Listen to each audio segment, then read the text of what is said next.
अंतवंता इमे देहा नित्य सोवता शरीरः अनासिनो प्रेमस्या तस्मद् युद्धस्व भारत। गीता के इस श्लोक का भावार्थ ये है कि भगवान युद्ध भूमि में अर्जुन से कहते हैं, लड़ो अर्जुन लड़ो। इंसान का शरीर एक दिन खत्म हो जाना है, यहाँ कुछ स्थिर नहीं है, कुछ अपना पराया नहीं है, लड़ो अर्जुन लड़ो। आज भारत में कुछ शायद यही हो रहा है। कभी देश में अपने यश और वर्चस्व का डंका बजाने वाला गांधी परिवार आज आमने सामने है। 62 वर्ष पहले जब आजादी का तिरंगा लहराया तब कांग्रेस ही सबसे बड़ी और ऐसी पार्टी थी जिसने दशकों का कड़ा संघर्ष देखा और गढ़ा था।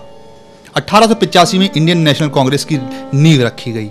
व्योमेश बनर्जी की अध्यक्षता में शुरू हुआ एक ऐसी पार्टी का सफर जो आज भी नहीं थमा है।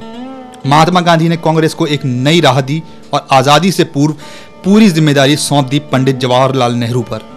नेहरू जी ने आजादी का वो सुनहरा दिन भी देखा, लेकिन शायद उनको ये कभी ख्याल नहीं आया होगा कि एक दिन उन्हीं के परिवार में फूट पड़ेगी। नेहरू जी को इंदिरा जैसी बेटी का सौभाग्य मिला। बचपन से ही राजनीति के गलियारों में पली बड़ी इंदिरा ने भी राजनीति में परचम फहराया, लंबे समय तक प्रधानमंत्री भी रहीं। शादी हुई फिरोज गांधी से और जुड़ गया भारतीय राजनीति का सबसे जाना माना शब्द गांधी, उनके नाम से भी। इंदिरा गांधी ने भी जवाहरलाल नेहरू के पद चिन्हों पर चल कांग्रेस और गांधी नाम को एक अलग मुकाम दिया। 1984 के आखिर में भारत और कांग्रेस पार्टी ने इंदिरा गांधी जैसी हस्ती को आकस्मिक रूप से खो दिया।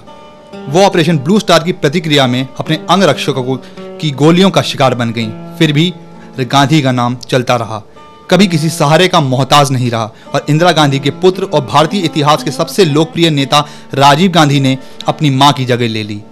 राजीव गांधी ने भी कांग्रेस का एक शानदार दौर और भारत को एक बेमिसाल समय का अनुभव कराया।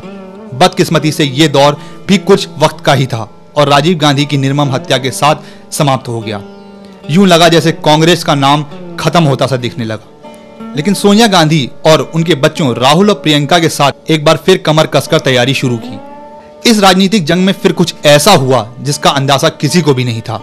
दो भाई वरुण और राहुल गांधी लोकसभा चुनाव 2009 में तलवारें खींचे आमने सामने हैं। जो परिवार कभी भारत के सुनहरे दौर का गवाह था, आज उसके दो शाने चिराग अलग अलग राहों पर चल पड़े हैं। एक तरफ जहां सोनिया राहुल को कांग्रेस से चुनाव लड़वा रही हैं, तो दूसरी तरफ सोनिया की देवरानी मेनका गांधी अपने पुत्र वरुण गांधी को कांग्रेस के खिलाफ चुनावी रथ पर सवार करा चुकी हैं। जो परिवार कभी एक होकर भारत की तरक्की सोचता था, आज वो ही भारत में महाभारत दोहराने उतर पड़ा है। शिवम अवस्थी, सिटी हलचल, दिल्ली।